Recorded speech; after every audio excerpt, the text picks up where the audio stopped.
सिंह और सबसे पहले देखते हैं 20 बड़ी खबरें।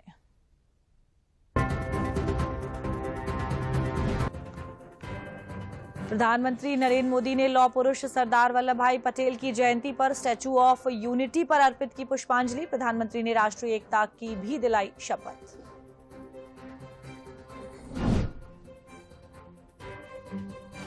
राष्ट्रीय एकता दिवस पर पीएम मोदी ने गुजरात के एकता नगर में सीआरपीएफ की महिला कर्मियों के साहसिक करतब देखे। जवानों और अर्धसैनिक बलों ने दिखाए अपने शौर्य का प्रदर्शन। पीएम ने राष्ट्रीय एकता दिवस परेड की सलामी भी ली।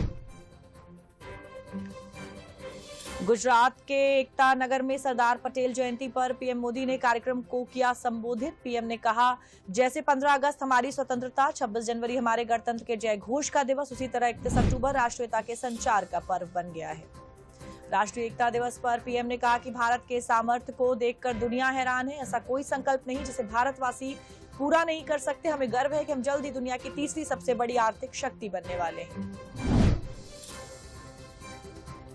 सरदार वल्लभ भाई पटेल की 148वीं जयंती आज। राष्ट्रपति द्रौपदी मुर्मू, उपराष्ट्रपति जगदीप धनखड़ और गृहमंत्री अमित शाह ने दिल्ली के पटेल चौक पर उनके चित्र पर पुष्पांजलि अर्पित कर उन्हें दी श्रद्धांजलि।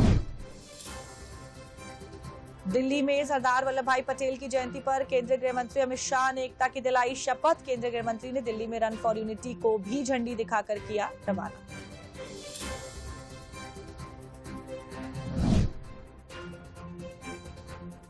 रक्षा मंत्री राजनाथ सिंह ने लखनऊ में सरदार वल्लभ भाई पटेल की जयंती पर रन फॉर यूनिटी को दिखाई हरी झंडी। इस दौरान उनके साथ उत्तर प्रदेश के मुख्यमंत्री योगी आदित्यनाथ भी रहे उपस्थित। प्रधानमंत्री नरेंद्र मोदी आज कर्तव्य पथ पर मेरी माटी मेरा देश अभियान की अमृत कलश यात्रा का करेंगे समापन। कार्यक्रम के दौरान प्रधानमंत्री अमृत वाटिका और अमृत महोत्सव स्मारक का भी करेंगे उद्घाटन। केंद्रीय मंत्री अनुराग ठाकुर ने नई दिल्ली में कहा कि मेरी माटी मेरा देश आजादी के अमृत महोत्सव का अंतिम कार्यक्रम है। 6 लाख से अधिक गांवों से आई मिट्टी से अमृत वाटिका बनेगी और वॉर मेमोरियल के पास आजादी का अमृत महोत्सव मेमोरियल स्मारक बनेगा। रन फॉर यूनिटी में दौड़ा लखनऊ। मुख्यमंत्री योगी आदित्यनाथ ने कहा कि प्रधानमंत्री नरेंद्र मोदी के नेतृत्व में हम सभी सरदार साहब के सपनों का भारत बनाने के लिए संकल्पित हैं।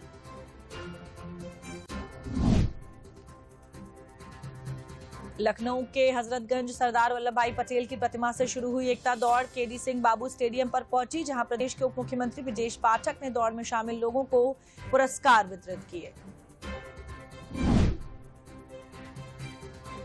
राष्ट्रीय एकता दिवस पर लौह पुरुष सरदार वल्लभ भाई पटेल की 148वीं जयंती के उपलक्ष्य में रन फॉर यूनिटी को लखनऊ में राजभवन से राज्यपाल आनंदीबेन पटेल ने हरी झंडी दिखाकर रवाना किया। इसमें बड़ी संख्या में लोगों ने हिस्सा लिया।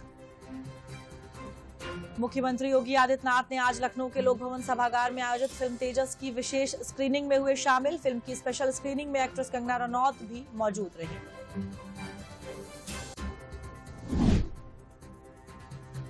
सीएम योगी ने कहा है कि गन्ना मूल्य भुगतान प्रदेश सरकार की सर्वोच्च प्राथमिकताओं में शामिल। कहा, डिफॉल्टर चीनी मिल करें, किसानों के दे गन्ना मूल्य का प्राथमिकता से भुगतान।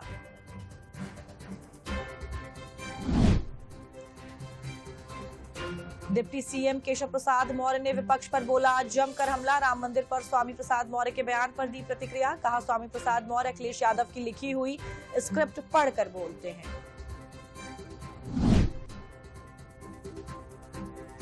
21 लाख दियों से जगमगाएगी अयोध्या। राम की पैड़ी पर फिर बनेगा विश्व रिकॉर्ड। इस बार यहां 11 झांकियां निकाली जाएंगी। भगवान राम के जन्मकाल से लेकर राज्याभिषेक तक की यात्रा इन झांकियों के माध्यम से प्रदर्शित होगी।